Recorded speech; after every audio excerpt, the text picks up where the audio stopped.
고소 고발하게 되면 피고소 피고발인이 누구가 되죠? 선관위원장이 돼요. 그 선관위원장이 어떤 사람이죠? 중앙선관위원장은 대법관을 겸직하고 지방선관위원장은 지방판사가 겸직해요. 이거 뭔 말이죠? 판사, 법원도 판사, 선관위원장도 판사라는 뜻이에요. 이게 됩니까? 자, 우리 월드컵 축구대회 얼마 전에 했지 않습니까? A팀, B팀 축구를 하는데 심판은 공정해야 되잖아요. 그런데 A팀, B팀 축구를 하는데 심판이 B팀 선수인 거야. 그러면 A팀이 이길 수 있어요? 없어요? 절대 없죠. 이것은 현재까지도 150대 빵이었듯이 앞으로도 저는 이게 요 안에 천막 안에 천막 150대 빵이 아니라 요 안에 들어와요 천막 500대 빵, 1000대 빵이 되겠죠. 왜요?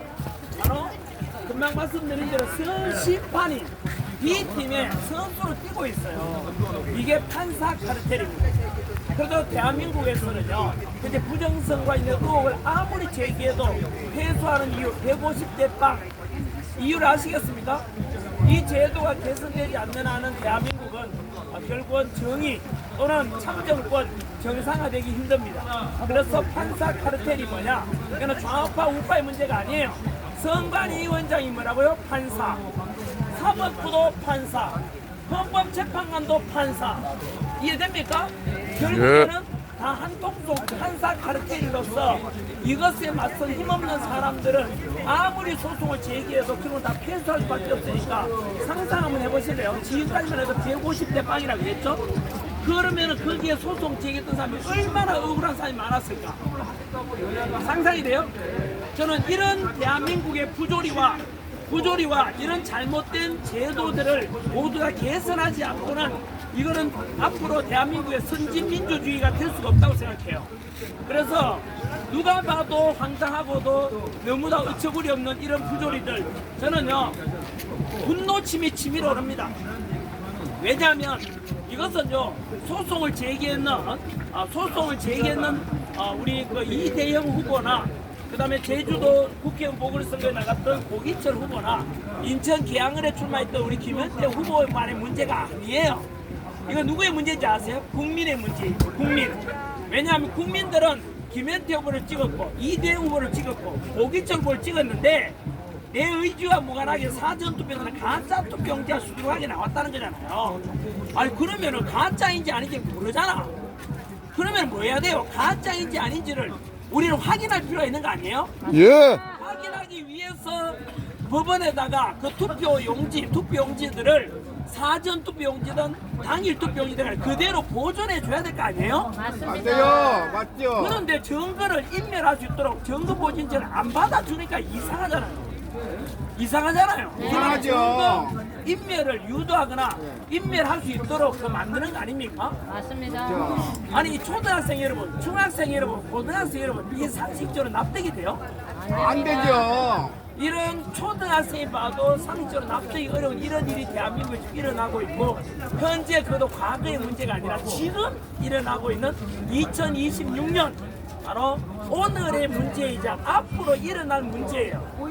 그래서 우리가 이곳 올림픽공원에 와서 오늘 6.3 지방선거와 국회의원 보궐선거 이후로 49일째 현재 부정선거, 재선거, 당일투표, 수개표 요구하는 게 뭔지 아십니까? 금방 제가 언급했던 김현태 후보, 이대영 후보, 그리고 고기철 후보가 소송을 제기하는 공통된 문제점이 뭐였죠? 바로 고기철 후보 같은 경우는 사전투표에서 기존 2년 전보다 전체 그러니까 투표자 수는 5,000명이 줄었는데 관외 사전투표는 4,000명이 늘었어요. 있을 수 없잖아요. 사전투표 문제지요? 네. 그리고 아까 말씀드린 대로 이대영 인천광역시 교육감 후보로 나왔던 이대영 후보 같은 경우도 역시 사전투표가 문제예요. 투표 용지를 개표장에서 보니까 1년 번호하고 투표용지가 분리돼야 돼. 그게 너덜너덜해 붙어 있어요. 그리고 김현태 후보 같은 경우도 금방 말씀드린 대로 사전투표는 더불어민주당 후보가 78%였어요. 78%. 말도 안 됩니다. 3명 후보가 있는데 근데 그래 김현태 후보는 사전투표는 4% 얻었는데 당일투표 20% 얻었어요. 20%. 5배가 많다는 게 상식 납득이 됩니까? 안 됩니다. 이런 것을 밝혀내야 된다는 것은 유권자들이 투표권을 보증맞았고 그리고 누군가가 세팅해놓고 부정 저지른 것을 밝혀내야 되는만이 우리 유권자 국민이 찍은 후보가 당선되고 떨어지든 붙든 간에 우리 국민들이 정직하게 투표한 것을 밝혀져야 되고 어느 투표 용지도 한 장도 도둑맞지 않아야 되지 않겠습니까? 맞습니다. 이런 걸 개선하고자 우리는 사전 투표 없애고 당일 투표 그리고 전자 개표가 아니라 수개표를 아, 하자는 거예요. 그럼요. 이것은 맞습니다. 이곳에 지금 좌파라 부르는 유튜브도 같이 찍고 계시는데 이거는 좌파 우파의 문제가 아니잖아요.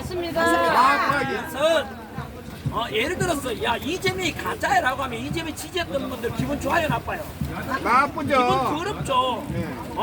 왜? 내 이재명 지지했는데 가짜라면 기분 안 좋죠. 그러면 가짜라고 한 말 듣기 싫으면은 바로 선거 제도를 개선하자 이거예요.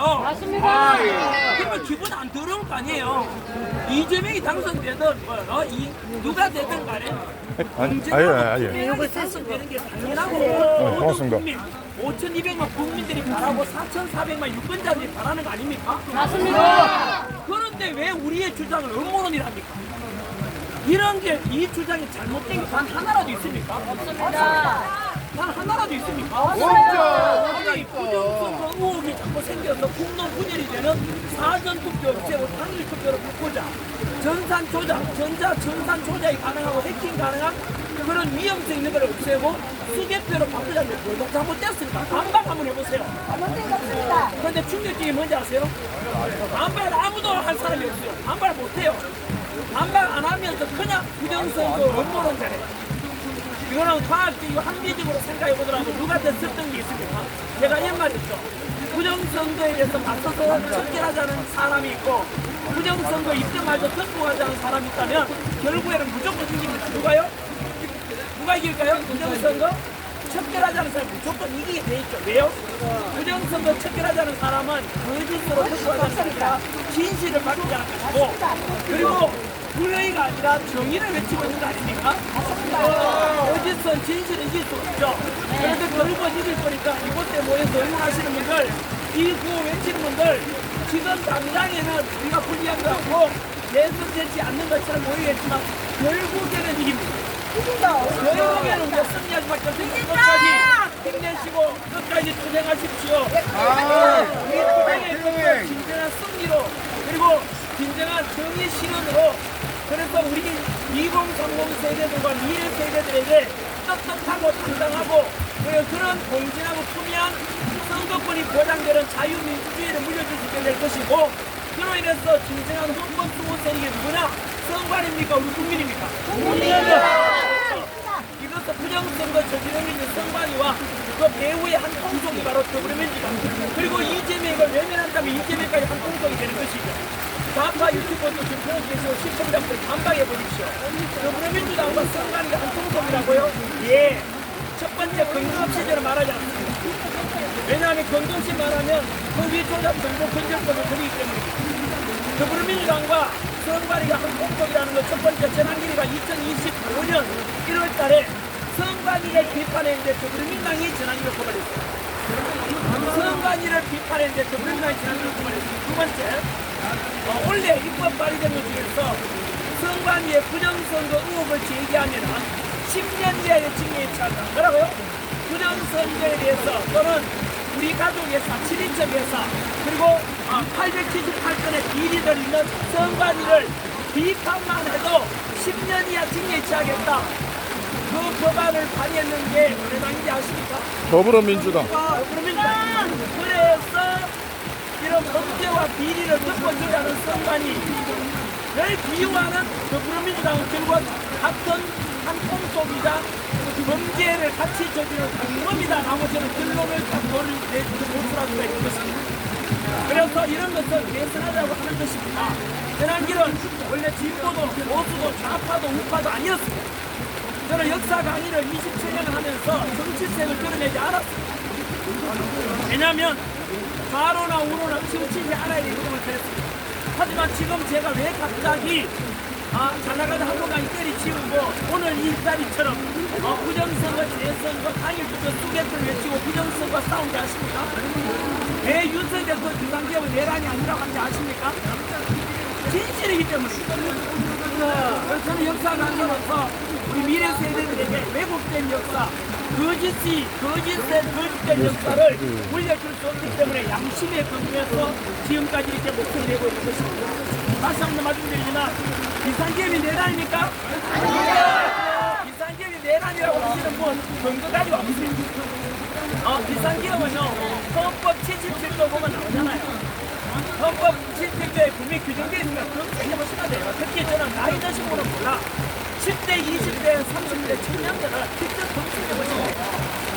두 번째 묻습니다. 비상계엄이 내란입니까? 라고 물었죠. 비상계엄은 대통령의 통치권입니다. 계엄은 두 번째 내란이 되려면 내란에 대한 규정은 헌법 87조라 헌법 87조 그냥 하기 쉬워요. 어려운 게 아니에요. 국가 불란 목적 폭동이라 되어 있거든요. 뭐라고요? 국가 불란 목적 폭동이 돼요. 폭동 있었어요? 폭동이 어디 있었어요? 네? 폭동이 어디 있었어요? 부상자 한 명 없는 폭동 역사에 있습니까? 없습니다. 두 번째, 국가 불란이라고 하는데요. 자그만한 것은요, 국가 불란을 할 줄 몰라도 근본적으로 국회의원들이 2시간 만에 헌법에 근거해서 비상계엄 해제 결의를 했지 않습니까? 국회본란이 없었지요. 따라서 국회본란도 없고 폭동도 없기 때문에 내란이 있을 수가 없죠. 그런데 비상계엄은 내란이고 윤석열 대통령 내란이고 이거를 하는 것은 1년 반 동안 이것은 국민들을 정치로 속이는 것이다 라고 지금까지 외쳐오고 있는 것입니다. 이처럼 저는 진실을 전하고 있습니다. 그래서 이거 역시 마찬가지로 진실된 그래서 우리는 공정하고 투명한 선거를 유도하기 위해서 이런 목소리 내보는 거 이렇게 기자회견을 하게 되고 오늘 소통을 제기한 바로 인천광역시 교육감 후보 이대영 후보와 그리고 서귀포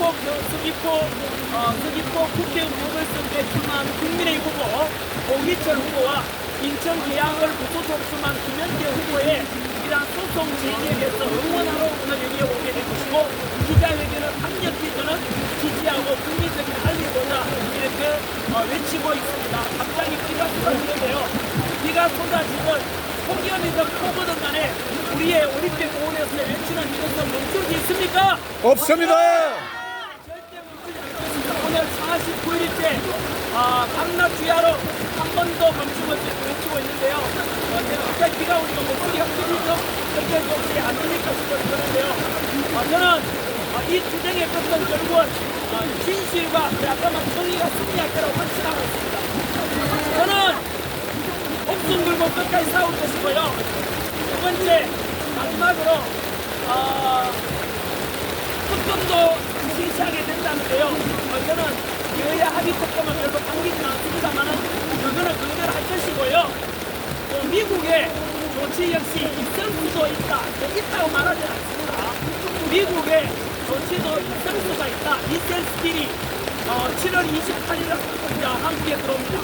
그래서 그에 발맞춰가지고 저는 미국의 조치도 있을 수 있다는 것까지만 말씀드립니다. 그래서 우리가 하기는 절대 기죽지 말고 특히 이 중에서 종교가 다른 분도 계시겠지만 저는 크리스찬으로서 하나님의 때에 하나님의 방법으로 반드시 승리하게 만들어줄 것이다. 그래서 기도하는 사람들이 결국은 승리하게 될 것이다. 그래서 언제나 긍정적이고 이것을 감사하는 마음으로 투쟁을 계속해 가겠습니다. 감사합니다. 만세! 만세! 만세!